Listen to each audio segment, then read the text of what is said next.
All right. Well, hey, another new thing for us. We started out at Buffalo Wild Wings with a live Facebook Live or whatever you want to call it, but we're here again with our Michigan Rose Bowl preview show. And again, we're brought to you by some great sponsors. They include Memorial Healthcare's Wellness Center. Sign up at the beginning of the year for their big 15% discount. And our other friends, AZ Branding Solutions, Jacobs Insurance Agency, Corey Shook and Associates Real Estate Services, Nelson House Funeral Homes, Rivals Tap House and Grill, and Success Group Mortgage and Servicing. But I don't know about you guys. I've been so consumed with the Lions that the Rose Bowl game's just kind of creeping up. It's kind of been in the background a little bit, but now that we're within a week, less than a week, now I'm starting to get geeked up. How about you guys? That's what I hate about this big gap that we have. I'll still be excited come New Year's Day, but God, it's like you're almost out of the college football world by the time these games roll around. I mean, I don't know about you guys. I haven't really been paying much attention to any of these bowl games that have been going down. But like you said, as soon as 5 o'clock comes around, or as soon as the Rose Bowl parade comes around, really, I'm locked in. Yeah. I know we're going to get to the game. What is your guys' overall vibes? If 100% is we're winning, no doubt, 50%, it's a 50-50 game. Where are you guys at, if you think, right off the top of your dome? Definitely not 100% we're winning, no doubt. I mean, that's just because we've been to two straight. This is the third straight college football playoff that Michigan has been to with Jim Harbaugh. But, they're 0-2, of course. And the first year against Georgia, I think everyone now looking back, Michigan had no shot in that game. I mean, that Georgia team was unreal. Loaded. So they were just outmatched. Last year, we've talked about it plenty on the podcast, a bit of a letdown versus TCU. Just seemed like a really weird game. And, I think it was a good experience, though, for the team to have that game where they probably should have won. And, they got behind, battled back, and came up short. But even this game is just like another hurdle because it's Nick Saban and Alabama. If we were matched up against Washington or Texas, two of the other teams in the playoff, I would be a lot more confident because those teams are kind of also new to the playoff and all that kind of thing.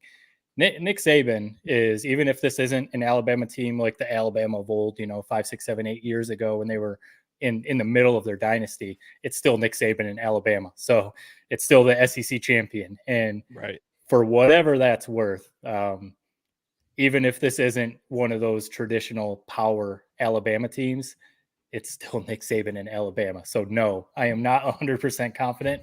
I will say, I don't know what the scuttlebutt is up in Michigan, but down here, especially at work at the SEC network, I'm just getting crap left and right. I mean, people telling me Michigan doesn't deserve to be number one. How is Michigan even in the playoff? The whole argument about Florida State should have been in. People are telling me, if anything, Michigan should have been left out and Florida State should have been in. And, JJ McCarthy is overrated. How are people saying that he's a first-round talent and all that kind of stuff? That's all I'm hearing. Yeah. So I don't know if that's the same vibe up there. Probably, I don't know, Michigan State fans, if they're giving you guys the same crap. But I'm honestly, to answer your question, long-winded way to get to your question, I've been telling people over and over, I'm very confident in Michigan. I think if they play their game, they'll be fine. I think if J.J. McCarthy plays his game and doesn't throw pick sixes like he did against TCU, they'll be fine. But I think it's a coin flip. I think these are two very evenly matched teams. Whichever one kind of plays their game and plays better is going to win. I don't think it's leaning one way or the other. And Vegas basically says the same thing too. Yeah, I was going to ask about Vegas. The thing, with me as the elder statesman, I've seen Michigan in this position before, going out to the West Coast, going out to the Rose Bowl. Things usually don't go very well. Okay. I mean, yeah, they won it in 97, but Bo didn't have a lot of luck in bowl games. Harbaugh is 1-6, and his only win is his first season in 2015. Yeah. I mean, that's got to be in the back of the mind. Now, with that all being said, with Saban and Alabama, mighty Alabama, this could be a season of destiny for Michigan. That's all we can hope for, because it's been a season of destiny so far, 13-0. It concerns me again with Harbaugh not having a contract done. He's being asked questions about San Diego, and he's using his standard just goofball answer. I mean, I hope none of that answering the question. Exactly. I hope none of that really becomes a distraction. And I think from watching this team all season long, I don't think it will be. I think it's going to, like you said, a coin flip. I think it's going to be a heck of a game. I don't think it's going to be a blowout either way. So I'm just getting ready for it, man. Just getting ready for it. I honestly don't think you mentioned the pressure. Sorry to cut you off, Jared. No, you mentioned the pressure. If there's a team that can handle the distractions, the pressure, all the weird, like you're talking about the NFL rumors with Harbaugh. They've had that ever since Harbaugh's been at Michigan. Every offseason, when it hits that Black Monday for NFL coaches to hit the road, it's always Jim Harbaugh's the next coach or whatever. They've been dealing with that the whole time. And then especially this season with him being suspended twice during the season. If there's a team that can handle whatever distraction, I think it's this Michigan team. But we will see. We'll see. Yeah. The thing that worries me, man, is at the end of it, I mean, we talked about it when the video first came out and when this match was announced, Michigan, quote unquote, looking scared. I put a little bit more into that than you guys did. You guys just brushed it off. And I think a lot of people did. And that's maybe the right case. But in my mind, it was eye-opening to see the kind of gasp as Alabama went on the screen. And I don't blame them. I mean, look at the last 6 college football semifinal games for Bama. They've won all of them by double digits, 5 of them by 17 or more. And that Michigan State game was by 38 points. Like, they have never lost a semifinal game. So it's one of those things where I kind of need to see it. I can tell you, Matt, you said 50-50. I wish I was there. I'm more about 25%. I think Michigan's going to win. And I feel dumb saying that. Everything on paper, everything we've watched all year, they look damn good. They look like a team that's ready to kind of take that next step. But at the end of the day, I just need to see it first. Right. The SEC so many times and times again, man, I've had my hopes up that somebody would beat them all the way back to, I remember 2012, Notre Dame, Manti Te'o rolling into that game and just getting their doors blown off. Yeah. I don't think that'll happen. I would really be shocked if they get blown out. But I'm a little uneasy about everything. From the day it was first announced until now, I really, with each passing day and each day that Nick Saban is prepping his team, not leaving a stone unturned, getting ready for Michigan. He hates Michigan from his state days. I've heard that story a few different times leading up to this game. I'm worried. I'm officially worried. Yeah, I mean, I'm not going to go as far as worried, just because I think this Michigan team is super experienced with a quarterback that's been there. The whole team is experienced. They're not playing very many young guys. It's a lot of senior leadership, guys who've been in the playoff, guys who have beat Ohio State 3 times in a row, guys who have been to all these Big Ten championships now. So even the coaches, even Sharon Moore getting the head coaching experience is a plus. Mike Hart getting to head coach, it's a just overall super experienced team that I think is going to go a long way, especially against a team like Alabama. One of our loyal listeners chimed in, Dave Jelinek, and he mentioned something I was going to bring up.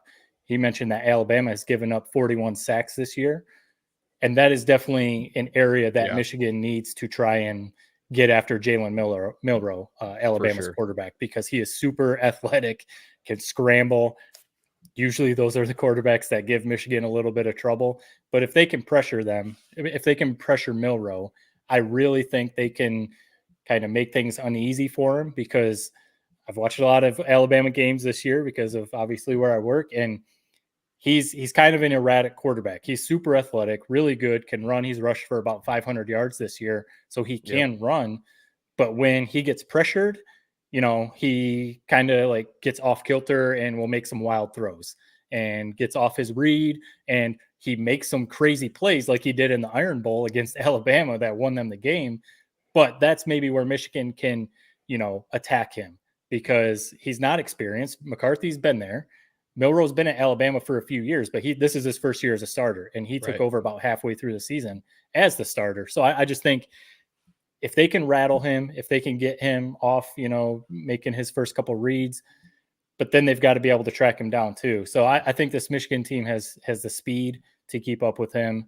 They've got hopefully Will Johnson, their defensive back, is going to be healthy. It sounds like he's going to be fine.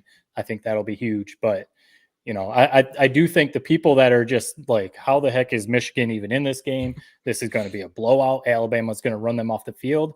I almost wonder if they're just looking at it as Alabama versus Michigan, Nick Saban versus Jim Harbaugh, and thinking of that bowl record that you mentioned, Ted, and, thinking, Michigan's coming from the Big Ten, whatever, SEC is so much better.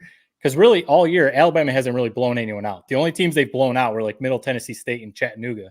Everyone else they've played in the SEC, for the most part, is they've barely beaten. I Right. mean, the one team that they ran up the score on, LSU, their defense is ranked like number 101 in the country. All the other defenses in the SEC are around number 40. A&M and Georgia are top 10, but Alabama, it was a close game with those teams. So Alabama, they're not blowing anyone out. And kind of like the point that you made, Jared, I don't think if Alabama wins, it's not going to be a blowout. I don't think it's going to so. be a battle because Alabama, other than those lesser teams, they haven't blown anyone out all year. And I don't think Michigan is the team that they're going to blow out. No, we've seen it so many times, and you're exactly right. I really don't think Bama's going to blow out. They blow nobody out all year. I remember somebody when Florida State missed the playoff, they like posted a couple of their close games they've had with lesser opponents, and they basically just matched it with Alabama, and somebody said basically exactly what you said. They blew nobody out all year. I have a few scenarios I think that I see this game going. I want to throw them out to you guys, and you tell me which one seems realistic. The first one's pretty negative, so just understand that as I'm about to say it. Okay, so JJ McCarthy, quote unquote, TCU's it, as I would say. What this is, in my opinion, is a couple backbreaking interceptions. Basically, it's 2 turnovers, maybe a fumbled exchange, which we've seen a couple times in the TCU game last year and the Michigan State game a couple years ago when McCarthy was a freshman. It's a 42-28 type of loss. McCarthy, because they fall behind early, he throws, maybe 40 plus passes. The first quarter, it looks really scary. We have a really bad turnover, maybe the first drive or two of the game. Bama goes up 14 points early, almost like TCU did. I see it almost playing out similarly to that TCU game. The defense has to play out of them, play differently than they have all year because now they're trailing where they've been leading all these games. Playing out similarly. I'm just saying I hear myself on echo.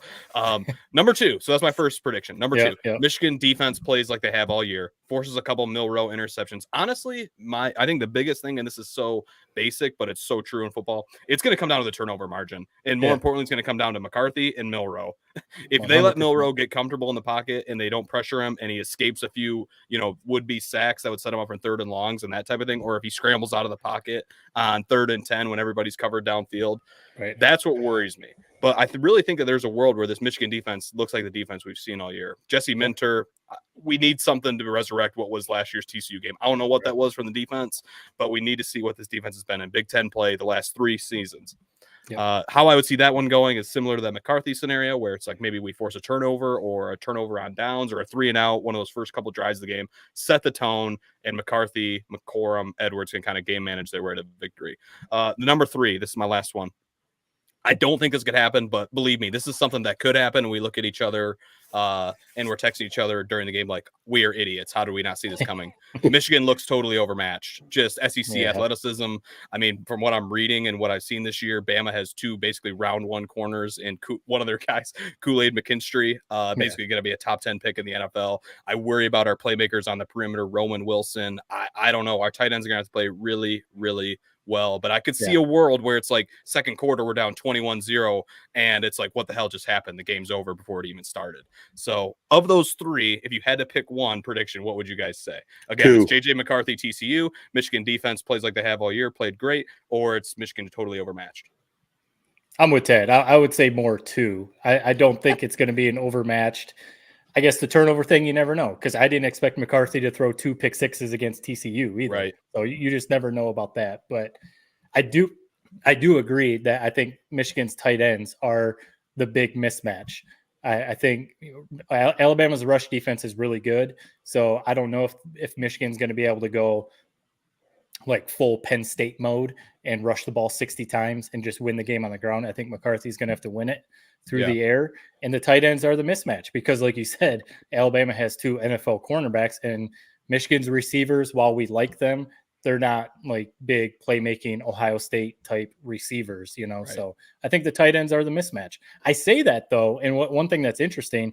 So one thing that kind of makes me wonder if what I just said isn't going to play out, the rushing offense thing for Michigan. Yeah. So obviously we remember the Penn State game. Penn State's defense only gives up like 69 yards per game, and Michigan rushed for like 230 yards against them. They were just like, we're going to ground and pound because we know their offense isn't going to beat us. So let's control the clock and win it that way. Auburn did the same thing to Alabama. Auburn, Alabama's defense, they give up about 120 yards rushing per game, and Auburn kept in the game by rushing the ball. 42 rushes for 244 yards by Auburn in that game, and they only passed like 16 times. So I looked that up because I remember watching the Iron Bowl and being like, man, Auburn is just ground and pound, and being like, I wonder what the stats are.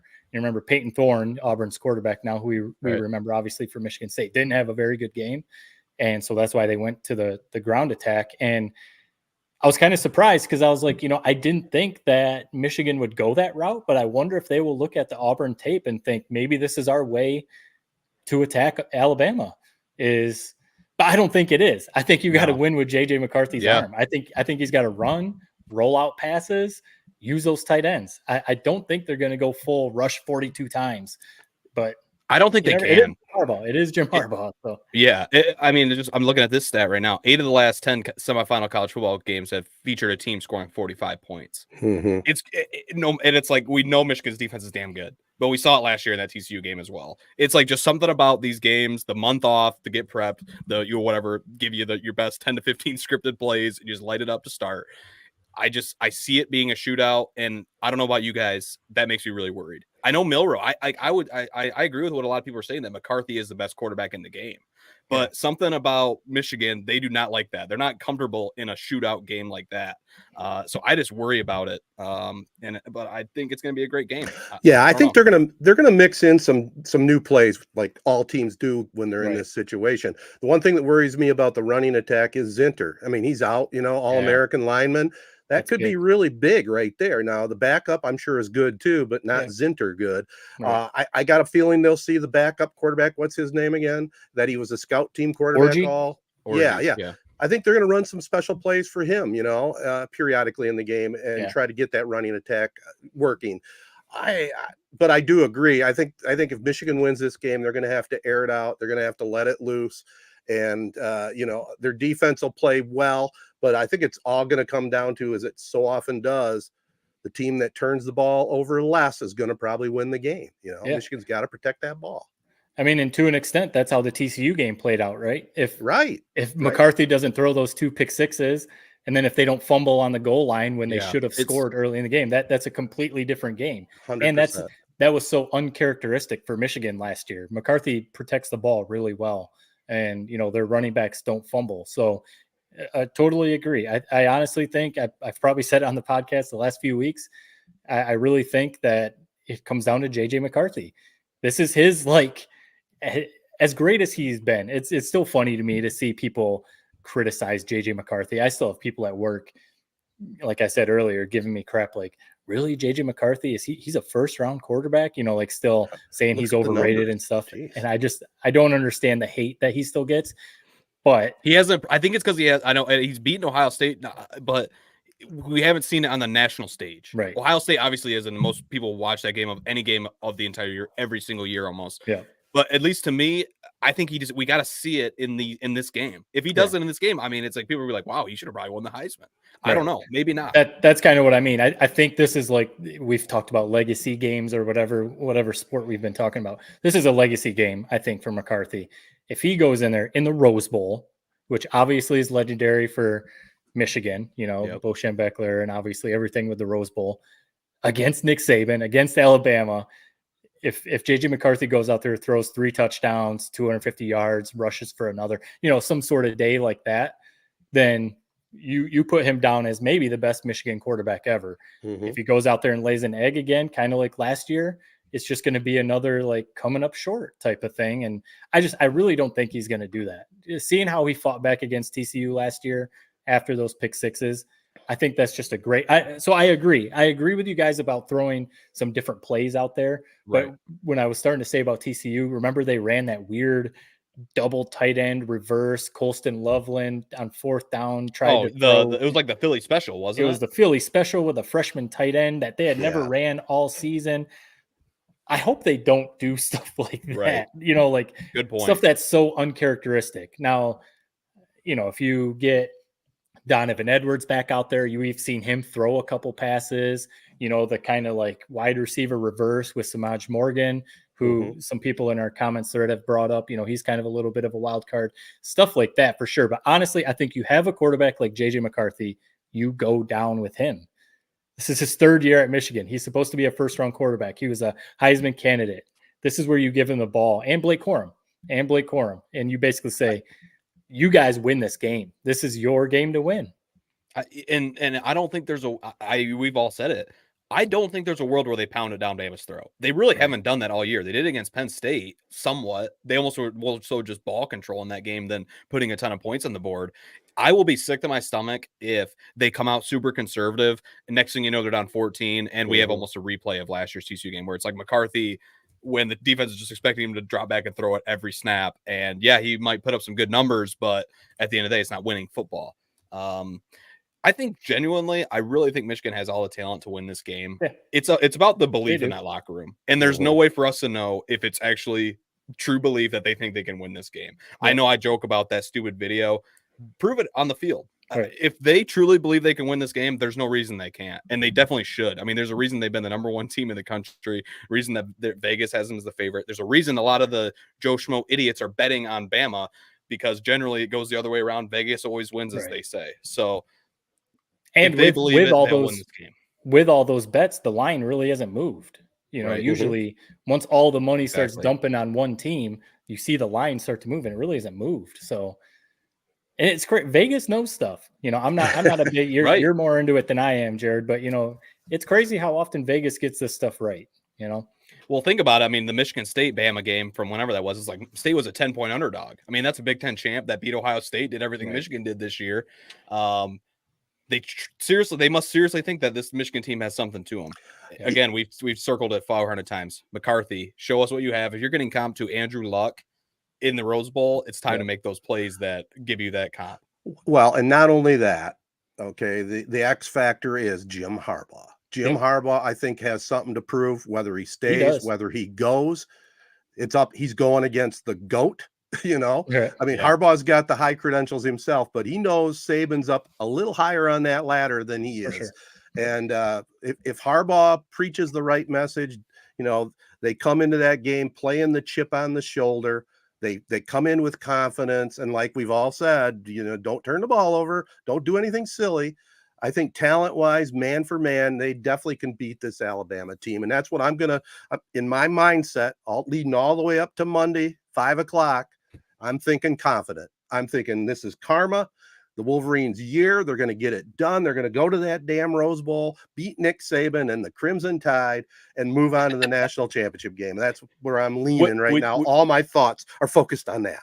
Would you guys, what's more important to you guys, Lions playoff win or this college football playoff win? Oh man, I was hoping we wouldn't get into this.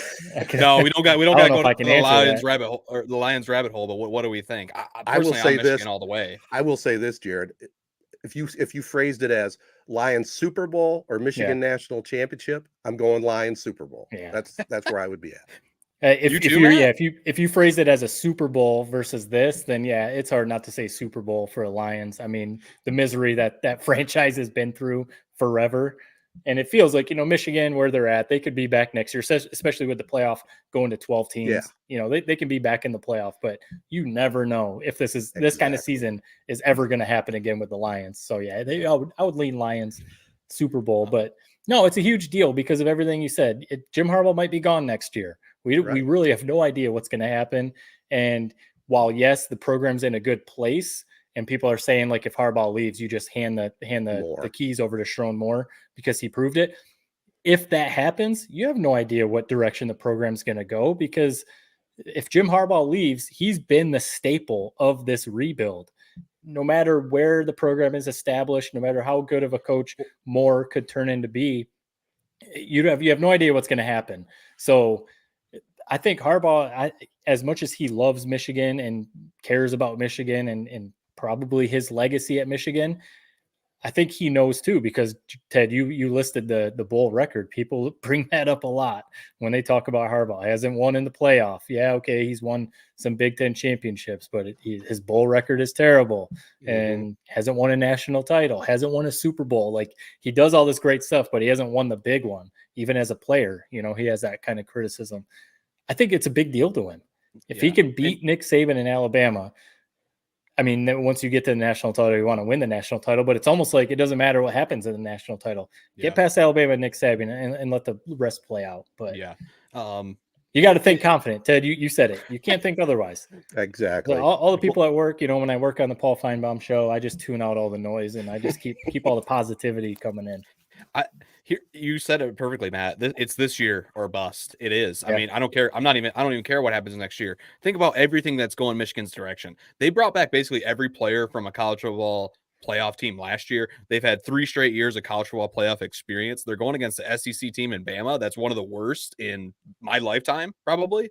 Yeah. If you can't at the Rose Bowl, if you're not winning this game, then it's never happening for us Michigan fans. Right. I hate to say it. It's never happening for us. If it's not this game, if it's not this year. Especially with potentially all the people that could be leaving. I mean, you kind of just said it, but after this year, JJ McCarthy is the one. He may be back, who knows. But if everyone leaves who is kind of set to leave, it's going to be a completely different team next year with a lot less experience too. So you got to do it. And it's like, who knows? Minter's probably out on at some point. He could leave very this soon anyway. Yeah. Mike McDonald, he's been doing a damn good job for the Ravens. Kind of wish we still had that guy, even though Minter's done a great job. One thing I want to throw out Yelenick, I think it's a great point from one of our commenters. He mentioned Samaj Morgan. I think he is a big time X factor in this game. Whether it's we know how big special teams are in these big time games. Whether it's punt returns, kick returns, whether they mix them in, maybe that's one of their new wrinkles is he's got a few new packages on offense where they're getting the ball in his hands. As a true freshman, the lights are bright, but as we've seen from past interviews and conversations on this pod, he's a confident guy. I don't think he's going to be scared at all. And that's what you need on Michigan's sideline is guys like him who are thinking I'm better than everybody on Bama, whether it's true or not. You need that belief. So I think he really could be a difference maker in this game. One other comment I saw, Casey Smith commented, your broadcast partner, Ted, or former broadcast partner, who wins the best of 7 series, Michigan college basketball versus Detroit Pistons. It comes down to who's coaching, man. I mean, Juwan Howard or Monty Williams. I mean, pick your poison with those two guys. That's where I'm at with that one. We don't need to go down that rabbit hole. It's pretty funny. One final thing I got. Uniforms. What do you guys think they're going to do with the Rose Bowl? I mean, I've been thinking about this ever since they got announced they're playing the Rose Bowl. I think they keep it simple. I saw one of the concepts they threw out there of the helmet with roses on the back. I thought it was a little bit too much. I think it's simple. All you do, you have the Michigan M right here on your helmet. Just put the rose through it. And then maybe you have a Rose Bowl patch. That's all I need to see them do. And if they come out in anything other than their classic blue top with maize pants, I hate it. If they come out in all blue, I swear to God, I'll turn the TV off. Wear the traditional jerseys in the Rose Bowl. Where are you guys at with the uniforms? You might be turning it off because they might go with the all blues. Well, do you guys like those? I love the all blue. I love the all blue, but I don't want to overdo it. Like it should just be special games, Big Ten championship and other stuff like that. So yeah, I guess that would be the Rose Bowl. That's a pretty special one, but it's the Rose Bowl. I want to see the classic blue top maize pants, and they've already shown that they've stitched the Rose Bowl patch on. I wish they would have put the huge patch on the shoulders, like they did back in '97, with Charles Woodson. That would have been really cool. But yeah, the patch there. Yeah, I saw the roses on the helmet. I mean, whatever. You got to do special stuff for the Rose Bowl. Like I saw JJ McCarthy got roses painted on his cleats. That's pretty cool. But no, I'm hoping blue top, maize pants, and I hope Alabama goes crimson top, white pant. Like just the two of the most classic uniforms in college football. Put those on at the Rose Bowl and go play. Yep, I'm good with that too. I mean, I don't get too worked up on the uniform thing now that they're all over the place, but the traditional, that's where I'm at all the way. All right. Is it time for us to kind of give our prediction, you think? Oh, yeah. Let's do it. I was going to say before we do that, one more comment. Kevin Macklin, he mentioned Alabama hasn't seen a defense like Michigan yet, and that's very true. Michigan's basically the number 1 defense in the country, and the 2 best defenses that Alabama's seen is Texas A&M and Georgia, and obviously they beat Georgia. That's their most impressive win of the season. That's a very impressive win to beat Georgia. But Texas A&M, they struggled with it. Texas A&M, I mean, they're basically a 500 team this year, and so that was not very impressive. So that's the thing. The people that are just like Alabama's going to roll Michigan. Michigan has no shot. Everything. Whatever criticism they want to give Michigan for the schedule they played, Alabama's schedule really isn't that much better. You talk about SEC, but Tennessee wasn't as good as they're expected to be. A&M wasn't as good. Ole Miss even not as good as people expected. So Alabama's schedule isn't any more impressive than Michigan's. Michigan beating Ohio State, Michigan beating Penn State, Michigan handling Iowa. I know Iowa's offense is atrocious, but that defense is top 5, and Michigan handled that defense. So, no, I think if you put schedules, that's what I mean. I think these are two just super evenly matched teams. So to give my prediction, I'm definitely leaning Michigan, of course, because I think that the experience, I think being there for the third straight year, Jim Harbaugh, I think JJ McCarthy is the guy. I think he is not overrated. I think this defense is for real. I think the skill players, I think Barner and Loveland at tight end are going to be the difference. I think Blake Corum came back to win this game. Donovan Edwards wants to prove something too. I think everyone on this team wants to prove something, including Jim Harbaugh. And I think even if they find themselves down like one of your scenarios you laid out, Jared, I think they're going to go into halftime. They've been amazing at making halftime adjustments if they have to. Jesse Minter is also about to prove, because, right, he's seen what Mike McDonald's doing. So maybe Minter wants to get to the NFL. If you want to prove that you're an NFL caliber coordinator, do it against Alabama. So I'm definitely leaning Michigan, and I think it's going to be fairly low scoring. I'm going like a 24-14 type of game, 24-20 maybe. And it all hinges on, this is JJ McCarthy's legacy game. You win this game and you show out, build a statue for you outside of Jim Beckler Hall right now. Yeah. But Michigan for sure. I feel bad. And this is what's going to tick me off is I would be doing our listeners a disservice. I didn't tell them how I truly felt the game was going to play out. I think it's a 42-28 game. Bama wins. I hope not. Believe me, I will happily come on this pod in a week and let you guys just roast me for that prediction. Ted, I know you probably can't wait to treat me like Cersei Lannister in Game of Thrones and shame me throughout the streets. Shame. Exactly. So I hope it doesn't happen. Show. I don't know that. I really hope it doesn't happen, man. But if you got to put my bullet or gun to my head, prediction, Bama 42-28. I think McCarthy plays really well. I think maybe just one or two passes like we've seen kind of throughout the year that kind of leave you scratching your head are going to maybe cost us. I think the lack of a running game is going to put all the pressure on McCarthy. And so it's like almost like we can't necessarily blame him because they're almost one-dimensional. But I really hate to say it. We've seen it too many goddamn times. It's like betting against Alabama. I mean, it's the saying, right? Betting against Alabama, you don't get rich doing that. Right. I mean, we last 6 opponents in the college football semifinals to beat them out by at least 17 points. I got to go Bama, man. 42-28. I think it's a great game. I think Bama scores one TD late that kind of ices it to make that 42-28 final score. But I think it's going to be a great game. Knock on wood. Hopefully Michigan can win, and I'm wrong. But that's where I'm going. Yeah. All right, Ted. You got to break the tie, Ted. I'll break the tie for sure, and I won't go like I did with the Michigan-Ohio State game. Jared's scenario definitely could happen, but I'm leaning towards this is the Wolverines' year. They've got, like I said, that chip on their shoulder. It's been Michigan against the world all season long. Paul Feinbaum, his whole crew there, other than yourself, can stick it where. And I'm just going to say it's going to be a hell of a game, boys. I think it's going to be 28-27 Michigan. A kicker situation for Alabama. Missed PAT, the difference in the game. How about that? If that happens, I'll say $100 is going your way right when it happens. I love that. That's a very specific prediction. I almost need something like very specific like that, but I love it. So go blue, right? That happened. I'm looking it up real quick. That happened versus Alabama in a bowl game. Oh, they've always had issues with the kickers, 2000. man. Yeah, I knew that. They had the kick six go against them, didn't they? Or the 2000 Orange Bowl when they played Alabama, Michigan beat them 35-34 on a missed extra point. There you go. You're just throwing it back 23 years to the 2000 Orange Bowl. I like it. Where they beat Alabama. We'll throw these out before you sign off, Ted. Yeah. Dave said, one of our loyal listeners, like I said, 29-26 Michigan is his prediction. Ooh. So pretty close to yours, Ted. Yeah. And then Cam 30-27 Michigan. So Jared, you're the outlier. Hopefully it's the reverse jinx that you're trying to pull here, but I hope it's going to be an awesome game. Real quick, do you guys like the 5 o'clock slot, or would you rather it be the 8 o'clock? I like it. I love it. 5 o'clock is perfect, man. The only thing that sucks is if Michigan loses, it kind of ruins that second game. Like Ohio State versus Georgia last year, all-time game. I remember sitting in a bar New Year's Eve, like I was hell. It was hell watching it because you just were sick to your stomach about the Michigan game. But if they win that game, then you're just like, you're loving every second of that second game. I love the 5 o'clock time slot. Oh, it's perfect, especially if it's a sunny day and the sun going down over the mountains there. Oh my goodness, the Rose Bowl. What a perfect way to finish this season and go to the national championship game. But I love it. Hey, before I do sign off, I just want to very quickly respond back to Casey. I watched that Pistons game in its entirety last night. You guys called it perfectly. They cannot shoot.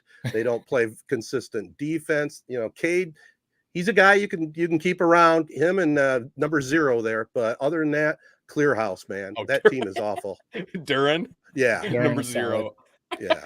Yeah, that was a gut-wrenching loss. It really was, man. They had a couple leads late that just dwindled, and just brutal. Sad, man, because it really was a great crowd. It's like, it just shows, man, Pistons fans we've been waiting for a winner forever. My whole life, I've never seen one, it feels like. So whenever it does come, the people are ready. But what a gut-wrenching loss. And one thing that was really cool, and real quick, this is all Michigan. Yes. One thing that was really cool was Cade basically saying at the podium, I'm the face of this team. I wanted to come out and talk to you guys after we set this losing record and basically be the face of it. It's like, I appreciated his sentiment, man. I would love to see Troy Weaver, Tom Gores maybe step out on that podium instead of having Cade do that. But that he earned some brownie points for me with the way he handled that. Yeah, I mean, the one thing about it, I think he is genuine. He seems like a great guy. He's not going to say anything otherwise. I mean, you know, he's going to say the right stuff. I think he means it, though. I'm not saying that he's just blowing smoke up all of our butts. So we have to say something real quick. You got the Lions hat on. You mentioned you've never seen a Pistons winner because you were so young back in 2004. First time in your lifetime that the Lions have won the division. We don't have to get all into this because this was just a Michigan special, but how awesome is that? First time in 30 years. I mean, I was a young guy when it happened. I remember it, though, 91. I remember those seasons. But amazing. I mean, they're going to be hosting a game at Ford Field. And honestly, I think with the way they're rolling, that I don't care who they play. I think they can beat anyone that they're matched up with. It was a perfect football weekend. Lions big time win on Christmas Eve. You watch it. We recorded it, went to church, came back, watched the fourth quarter. They almost blew it, but they got it done at the end of the day. It felt great. I loved seeing all the old photos. Like I saw one of Wayne Fontes wearing a restored hat back from that 1991 team. Awesome so hat. Really cool. Now it's time to keep it rolling. I mean, we saw the 49ers go down. So now we just need to handle our business and win the rest of our games and get a little bit of luck on the outside. Maybe we can get that first round bye. How sweet would that be? Some people don't necessarily like having that first round bye. I lean to, hey, get rested up, have all your home games, and let's go try to get to that Super Bowl. But this has been a Michigan broadcast, but we had to mix in a little Lions. We had to mix in the Lions. All right, guys, go blue. We'll be back on the backside. 2024, we'll be back full strength, breaking down the Pistons, Lions, Wolverines victory, and then talk a little preview of that national championship game, hopefully. All right, guys, let's get out of here. We want to thank our sponsors again, Memorial Healthcare Wellness Center. Definitely stop on in for a membership for 2024. Get your 15% off and get yourself in shape. Also want to thank AZ Branding Solutions, Jacobs Insurance Agency, Corey Shook and Associates Real Estate Services, Nelson House Funeral Homes, Rivals Tap House and Grill, Success Group Mortgage and Servicing, and all you listeners that participate. We appreciate it. We'll probably try to put some more of these Facebook Live presentations on periodically when there's a big topic, and just spread it to all your friends that we do appreciate your support, and we look forward to putting some other good podcast on the air next year, right? Yes, sir. Looking forward to it. Hopefully after a Michigan win, like you said. Amen. Go blue. Go blue.